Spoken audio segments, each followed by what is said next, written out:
Hi all எல்லோருக்கும் வணக்கம். So இந்த வீடியோ வந்து பார்த்திங்கன்னா பொங்கல் அன்னைக்கு எடுத்த வீடியோ தான். ஸோ எங்கள் வீட்டில் நான் எப்படி பொங்கல் செலிப்ரேட் பண்ணேன் அப்படின்னு சொல்லினா சின்ன வீடியோ தான்.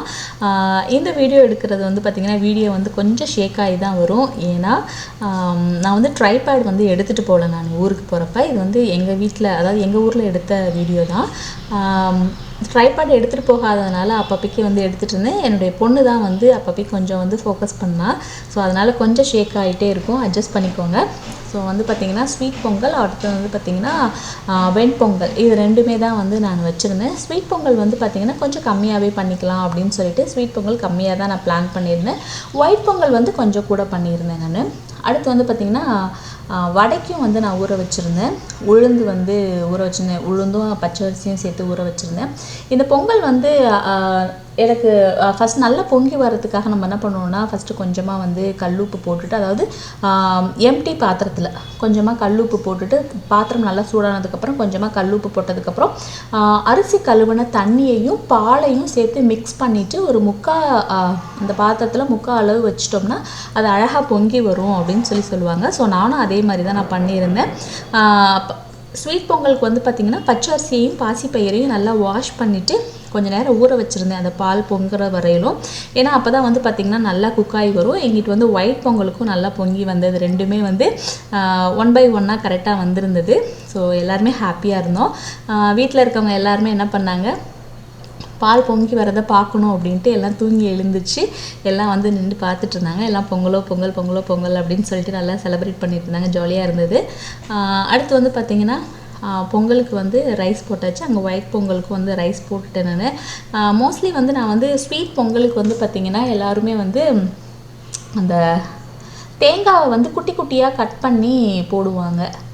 பட் ஆனால் எங்கள் வீட்டில் உள்ள குழந்தைங்கள்லாம் என்ன பண்ணுவாங்கன்னா, அந்த தேங்காய் துண்டுகள் எல்லாத்தையுமே எடுத்து தனியாக எடுத்து ஓரம் கட்டி வச்சுருவாங்க. ஸோ அதனால் நான் எப்பொழுதும் என்ன பண்ணிவிடுவேன்னா, நெய்யில் வந்து நல்லா ஃப்ரை பண்ணிவிடுவேன் நான். அதாவது குட்டி குட்டி துண்டுகளை எடுத்து நம்ம ஃப்ரை பண்ணுறதுக்கு பதிலாக, அதாவது மிக்சியில் போட்டு நல்லா அடிச்சுட்டு ஒரு மாதிரி குறன்னு இருக்கும் இல்லையா, ஸோ அந்த ஸ்டேஜில் வந்து அதாவது சதைக்கிறதுன்னு சொல்லுவாங்க. அந்த ஸ்டேஜில் வந்து எடுத்துகிட்டு நெய் ஊற்றி நல்லா ஃப்ரை பண்ணிவிடுவேன்.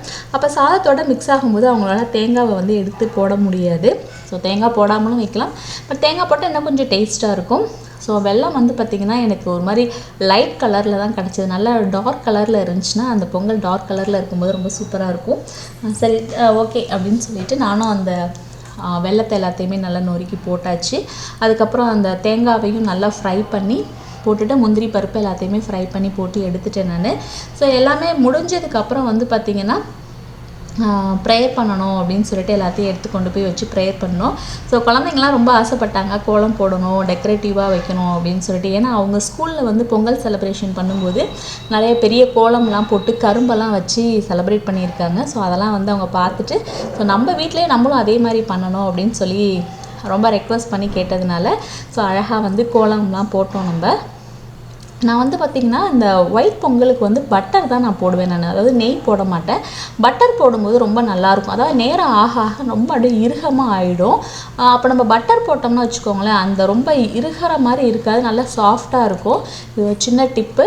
நீங்கள் ஒயிட் பொங்கல், அதாவது வெண்பொங்கல் பண்ணுவோம் இல்லையா, அதாவது மிளகு சீரகம் இதெல்லாம் போட்டு வெண்பொங்கல் பண்ணுவோம் இல்லையா, அப்போ கூட வந்து பார்த்திங்கன்னா நெய் அதிகமாக ஊற்றாமல் நம்ம பட்டர் வந்து போட்டோம்னா, பட்டர் போட்டு சாப்பிடும்போது திகட்டவும் செய்யாது.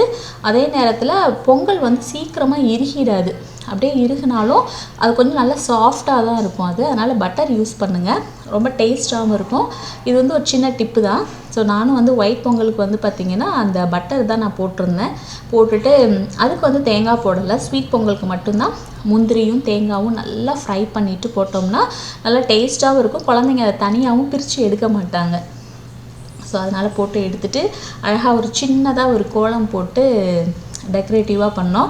நான் வந்து கோலம் போட்டுகிட்டே இருந்தேன். குழந்தைங்கள்லாம் வந்து பார்த்திங்கன்னா கலர் கொடுத்துட்டு இருந்தாங்க. ஸோ அந்த இடத்துல வந்து பார்த்திங்கன்னா என்னால் வீடியோ எடுக்க முடியல. கோலம் போட்டு முடிச்சதுக்கப்புறம் தான் வந்து பார்த்திங்கன்னா நான் வீடியோ எடுத்திருந்தேன் நான். ஏன்னா வந்து வீட்டில் ட்ரைபேட் இல்லை, ட்ரைபேடை வந்து பார்த்திங்கன்னா நான் ஊர்லேயே வச்சுட்டு வந்துட்டேன்.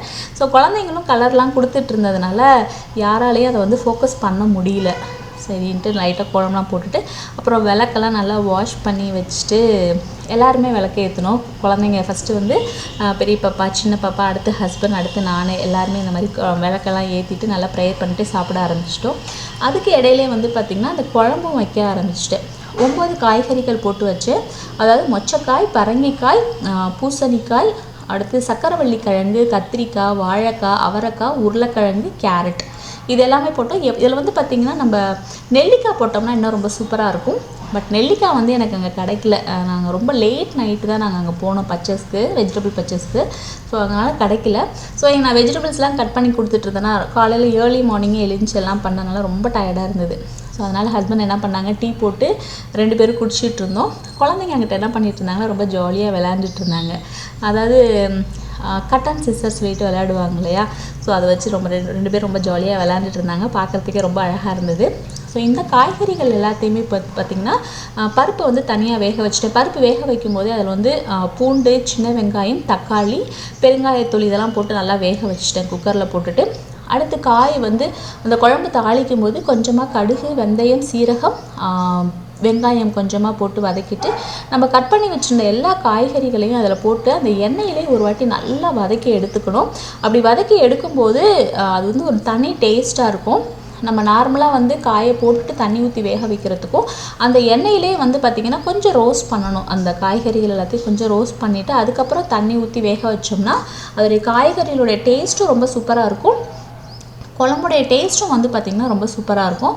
ஸோ அதே மாதிரி தான் ஒரு கொஞ்ச நேரம் ஒரு 5 மினிட்ஸ் வந்து அந்த காயெல்லாம் வந்து பார்த்திங்கன்னா எண்ணெயிலே நல்லா ரோஸ்ட் பண்ணிவிட்டு கொஞ்சமாக மஞ்சள் தூள், தண்ணி, உப்பு இதெல்லாம் போட்டு நல்லா வேக வச்சுட்டேன். வேக வச்சதுக்கப்புறம் கொஞ்சமாக தேங்காய் அரைச்சி ஊற்றிருந்தேன். அந்த தேங்காயில் வந்து பார்த்திங்கன்னா மிளகு, சீரகம், தேங்காய் இது எல்லாத்தையுமே வந்து பார்த்திங்கன்னா நல்லா நைஸாக அரைச்சி குழம்பு கொதிஞ்சு வந்த உடனே அதை ஊற்றிட்டு அப்புறம் லாஸ்ட்டாக வந்து பார்த்திங்கன்னா கொஞ்சமாக புளி தண்ணி ஊற்றிருந்தேன். அப்போ வந்து டேஸ்ட் இன்னும் கொஞ்சம் ரொம்ப நல்லாயிருக்கும். ஸோ இந்த மாதிரி தான் வந்து பார்த்திங்கன்னா அந்த குழம்பு வந்து ரெடி பண்ணேன். இவங்க நான் கோலம் போட்டு இங்கிட்டு வந்ததுக்கப்புறம் அவங்க வந்து அந்த கரும்பு அதெல்லாம் வச்சு டெக்கரேட்டிவ் பண்ணிகிட்டு இருந்தாங்க. ஸோ அந்த கேப்பில் வந்து பார்த்திங்கன்னா நான் போயிட்டு குழம்பு வச்சுட்டு அடுத்து உளுந்த வடை ஆஸ் யூஷுவல் எப்பொழுதும் போல் நம்ம பண்ணுறது தான். உளுந்த வடை வந்து பார்த்திங்கன்னா இன்றைக்கி நான் கிரைண்டரில் அரைக்கல, மிக்சியில் தான் அரைச்சிருந்தேன். நான் மிக்சியில் போட்டு அரைச்சிட்டு நல்லா ஒரு கரண்டியை வச்சு நல்லா விஸ்க் பண்ணினேன். நான் பண்ணுறப்ப அது என்ன ஆயிடுச்சு, நல்லா பஃபியாக வந்துருச்சு அந்த மாவு வந்து பார்த்திங்கன்னா. அப்புறம் வழக்கம் போல் வந்து வெங்காயம், பச்சை மிளகாய், இஞ்சி, கருவேப்பிலை, கொத்தமல்லி, புதினா, அப்புறம் கொஞ்சமாக மிளகு தட்டி போட்டுட்டு வடை போட்டு எடுத்துகிட்டு குட்டி குட்டியான உருண்டையான வடையும் போட்டிருப்பேன். ஏன்னா அது வந்து என்னுடைய சின்ன பொண்ணுக்கு வந்து அந்த பெரிய வடையாக அவளுக்கு கொடுத்தா பிடிக்காது, குட்டி குட்டி உருண்டைகள் வடையாக வந்து கொடுத்தா தான் ரொம்ப பிடிக்கும். சரி அதே மாதிரி குட்டி குட்டி உருண்டையான வடைகளை அவளுக்கு தனியாக போட்டு எங்களுக்கும் தனியாக போட்டு வச்சுட்டு நாங்கள் சாப்பிட ஆரம்பிச்சிட்டோம். ஸோ ரொம்ப ஜாலியாக என்ஜாய் பண்ணோம் இந்த பொங்கலை வந்து. ஸோ நீங்களும் பொங்கலை வந்து ரொம்ப ஜாலியாக என்ஜாய் பண்ணியிருப்பீங்கன்னு நினைக்கிறேன். ஸோ வீடியோ பிடிச்சா லைக் பண்ணுங்கள், சேனலை சப்ஸ்கிரைப் பண்ணுங்கள். பாய்.